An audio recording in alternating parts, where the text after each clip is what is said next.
आप सभी को मेरा नमस्कार। एक योगी की आत्मकथा परमहंस योगानंद। आज के इस अध्याय में परमहंस योगानंद जी ने जिस विषय में बात की है उसका शीर्षक है हवा में उड़ता संत। कल रात एक समूह की मीटिंग के दौरान मैंने एक योगी को जमीन से कई फुट ऊपर हवा में स्थिर अवस्था में देखा। मेरे मित्र उपेंद्र मोहन चौधरी ने बड़े प्रभावित होते हुए कहा। मैंने भी उसे एक उत्साहित मुस्कुराहट देते हुए कहा कि शायद मुझे उनका नाम पता है। क्या वे भादुड़ी महाशय थे जो ऊपर सर्कुलर रोड पर रहते हैं? उपेंद्र ने सहमति से सिर हिलाया। वह थोड़ा निराश हो गया था कि यह बात मुझे पहले से पता थी। संतों के बारे में मेरी उत्कंठ जिज्ञासा मेरे सभी मित्रों में जाहिर थी। किसी नई जानकारी के पीछे मेरी रुचि जगाने में उन्हें बहुत आनंद आता था। योगी जी मेरे घर के पास ही रहते हैं, इसलिए मैं अक्सर वहाँ जाता ही रहता हूँ।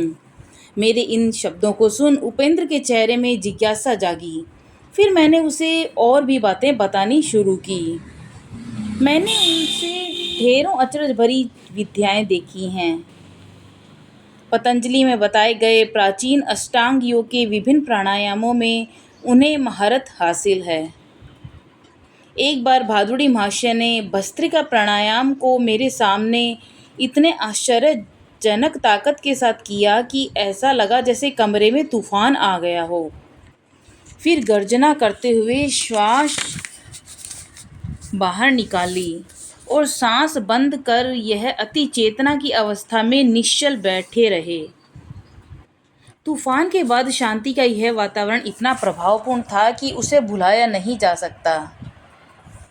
मैंने सुना है कि संत जी कभी घर से बाहर नहीं निकलते। उपेंद्र ने आश्चर्यचकित होकर पूछा। हाँ, सच है। ये पिछले 20 वर्षों से घर के अंदर ही हैं। केवल उत्सव और त्योहारों में अपने कार्यक्रम में बदलाव लाते हैं और घर के सामने की पगडंडी तक जाते हैं। वहाँ पर भिखारी जमा हो जाते हैं क्योंकि वे अपनी दानवीर हृदय के लिए प्रसिद्ध हैं। ये कैसे गुरुत्वाकर्षण के नियम के विरुद्ध हवा में रह पाते हैं? कुछ प्राणायामों को करने से योगी के शरीर की जड़ता खत्म हो जाती है। फिर उसका शरीर हवा में उठ या मेंढक की तरह उछल कूद कर सकता है। यहाँ तक कि ऐसे संत जो औपचारिक योग भी नहीं करते, वे ईश्वर के प्रति गूढ़ भक्ति में हवा में ऊपर उड़ते हुए देखे गए हैं। मैं इस संत के बारे में और जानना चाहता हूँ। क्या तुम उनकी संध्याकालीन सभाओं में जाते हो? उपेंद्र की आंखें उत्सुकता से चमक रही थी। हाँ, अक्सर मैं जाता हूँ। उनके उपदेशों में उपस्थित हास परिहास को सुनने में बहुत मजा आता है। कभी कभी मेरे लंबे ठहाकों से सभा की गंभीरता प्रभावित हो जाती है। संत तो उसका भी बुरा नहीं मानते, लेकिन उनके शिष्य मुझे खा जाने वाली नज़रों से देखते हैं।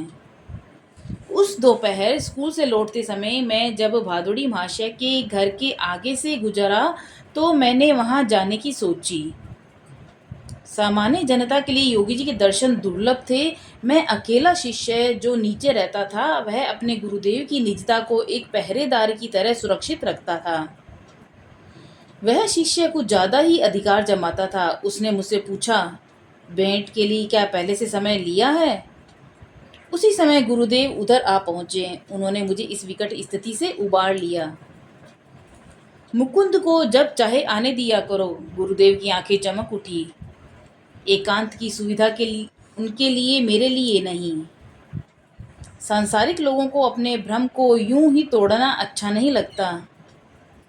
संत केवल दुर्लभ नहीं, बल्कि वे लोगों को व्याकुल कर देते हैं।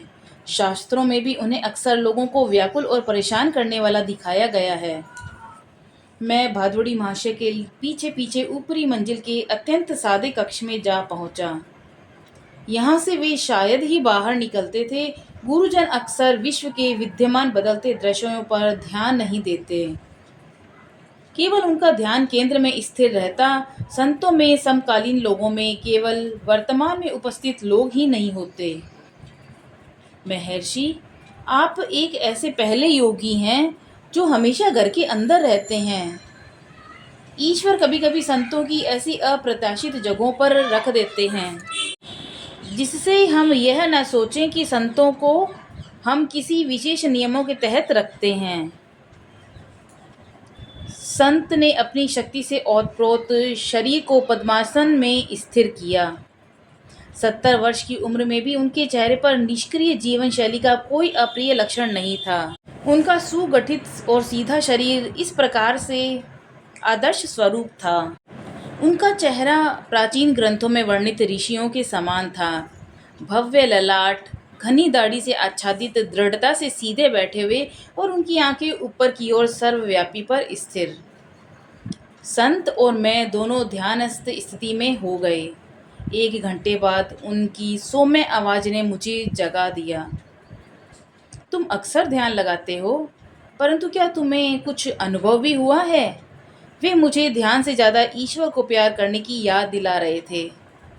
लक्ष्य के लिए अपनी प्रणाली मत बदलना।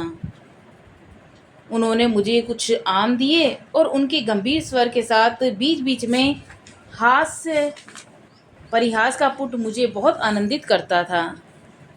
उन्होंने कहा, सामान्यतः लोगों को ध्यान योग के स्थान पर जल योग यानी जलपान अधिक अच्छा लगता है। योग के बारे में ऐसे शब्दों को सुनकर मैं खिलखिलाकर हंसने लगा। कितनी अच्छी है तुम्हारी हंसी। उनके चेहरे पर वात्सल्य उमड़ उठा। उनका चेहरा हमेशा गंभीर रहता था, लेकिन उनके होठों पर परमानंद की खुशी रहती थी। उनके विशाल कमल स्वरूप नयनों में दिव्य हंसी छिपी होती थी। मेज पर रखे हुए ढेरों लिफाफों की ओर इशारे करते हुए संत ने कहा, यह सब पत्र दूर देश अमेरिका से भेजे गए हैं।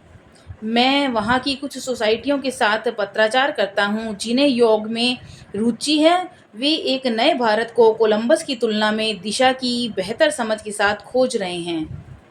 योग का ज्ञान उन सब के लिए मुफ्त में है जो इसे दिन की रोशनी की तरह प्राप्त करना चाहते हैं। ऋषियों के कहने का मतलब था कि योग जो मानव मुक्ति के लिए अनिवार्य है, उसे पाश्चात्य देशों के लिए हल्का करने की आवश्यकता नहीं है। बाह्य अनुभव भले ही अलग हों, मगर आत्मा सबकी समान है। पूर्व और पश्चिम दोनों की उन्नति उनके योग अभ्यास पर निर्भर है। मुझ पर उन्होंने अपनी शांत दृष्टि डाली।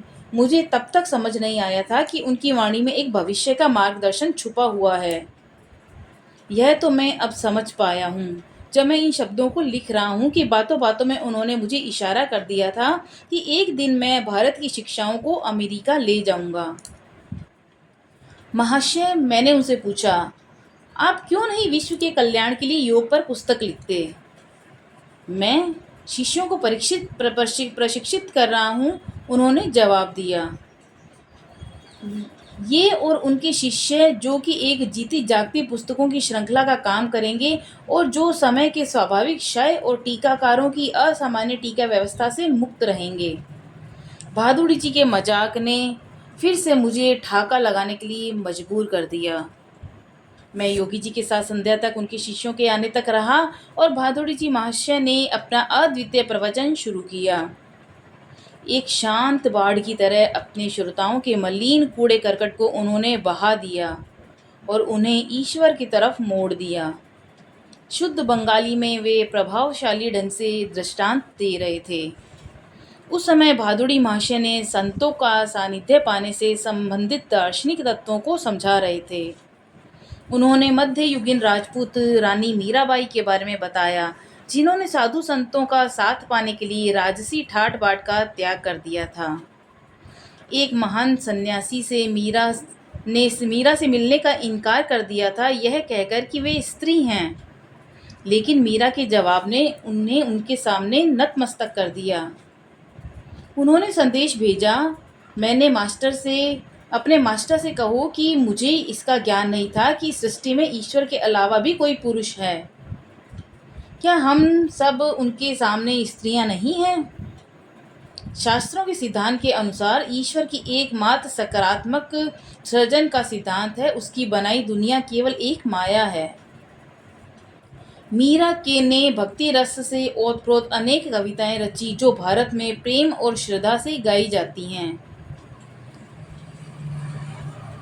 उनमें से एक का मैं यहाँ अनुवाद लिख रहा हूँ। यह इस प्रकार है। यदि ईश्वर को नहलाने से वह मिलता तो मैं वहल वेल की तरह गहराइयों में चला जाता। कंद मूल खाकर यदि वह जाना जाता तो मैं खुशी खुशी बकरी बन जाता। यदि माला जपने से उन्हें ढूंढ पाते तो मैं मालाओं की ढेरियां जपता। यदि पत्थर की मूर्ति के आगे झुकने से वह मिलता तो मैं पहाड़ पूजने लगता। यदि दूध पीने से ईश्वर मुझ में समाता तो कई बछड़े और शिशु उसे जानते होते। यदि स्त्री छोड़ने से हरि मिलते तो क्या हजारों हिजड़े न बन जाते। मीरा को मालूम है कि हरि को पाने का एकमात्र रास्ता प्रेम प्रेम और पूर्ण प्रेम है। उनके कई शिष्य भादुड़ी माशे के बगल में रखी खड़ाऊ पर रुपए चढ़ाते जब वे योग मुद्रा में ध्यानरत होते। यह आदरणीय प्रगामी भारत में प्रचलित है। इसका अर्थ है कि शिष्य अपनी भौतिक संपदा को गुरु के चरणों में अर्पित कर रहा है और कृतज्ञ मित्र की तरह ईश्वर उनकी सहायता करते हैं। गुरुदेव आप सर्वश्रेष्ठ हैं।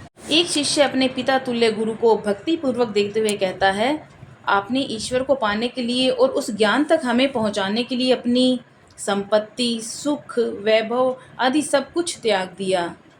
यह सबको पता था कि भादुड़ी माशे ने बचपन से ही अपनी विशाल पैतृक संपत्ति त्याग दी थी और योग मार्ग को पूर्ण रूप से अपनाया। तुम मेरी बात को उलट रहे हो, भादुड़ी माशे ने थोड़ा डांटते हुए कहा। मैंने तो ब्रह्मांड का विराट परमानंद पाने के लिए थोड़े से रुपयों और तुच्छ विलासी का त्याग किया है।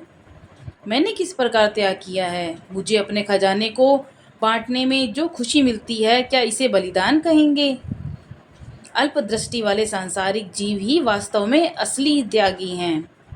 वे अद्वितीय दिव्य संपत्ति को सांसारिक खिलौनों के लिए त्याग देते हैं। त्याग की इस परिभाषा को सुनकर मेरी हंसी छूट गई, जिसमें किसी भिक्षुक संत को कुबेर मुकुट पहनाया जाता है जबकि सभी गौरवमयी करोड़पतियों को शहीद बना दिया जाता है। दिव्य क्रम हमारे भविष्य की योजना को किसी बीमा कर्मचारी से कहीं अधिक कुशलता से बनाते हैं। अपने विश्वास को उन्होंने इस कदर व्यक्त किया। आज संसार ज़्यादातर मनुष्य में बाह्य सुरक्षा पर ही विश्वास करते हैं। उनके कटु विचार उनके ललाट पर घाव के निशान के रूप में हैं। वह जो हमें हमारी पहली सांस से ही हवा और दूध देता है, उसे पता है कि अपने भक्तों का भरण पोषण कैसे करना है। मैंने अपने स्कूल के बाद संत के दरवाजे पर तीर्थ यात्रा का क्रम जारी रखा। शांत आंतरिक उत्साह से मेरी ये अनुभव प्राप्ति में सहायता करते रहे। एक दिन वे राम मोहन राय रोड पर चले गए, जो मेरे गुरपार रोड निवास से दूर था। उनके प्यारे भक्तों ने उनके लिए एक नागेंद्र मठ नाम से नया आश्रम बना दिया था। यहाँ मेरी कहानी कई वर्ष आगे ले जाती है। फिर भी भादुड़ी माशे द्वारा कहे गए वाक्यों को बताना चाहता हूँ। मेरे पश्चिम की ओर प्रस्थान करने से पहले मैं उनसे मिलने गया और विनम्रता से उनका आशीर्वाद मांगा। पुत्र, अमेरिका जाओ, युग युगांतर की भारत की महिमा को अपने सुरक्षा कवच की तरह ले जाओ। तुम्हारे माथे पर विजय लिखी हुई है। उस देश के सज्जन पुरुष तुम्हारा हृदय से स्वागत करेंगे। तो ये था अध्याय 7, जिसमें स्वामी परमहंस जी को हवा में उड़ता संत किस तरह से उन संत ने उनका आगे का मार्गदर्शन किया और उनकी जो पश्चिम की यात्रा के लिए उन्हें संदेश दिया और आशीर्वाद दिया कि तुम अमेरिका जाकर के युग युगांतर की भारत की महिमा को अपनी सुरक्षा कवच की तरह लेकर जाओ और विजय प्राप्त करो। कल हम जानेंगे अध्याय 8 में भारत के महान वैज्ञानिक जे.सी. बॉस के बारे में। कल फिर मिलते हैं, तब तक के लिए नमस्कार।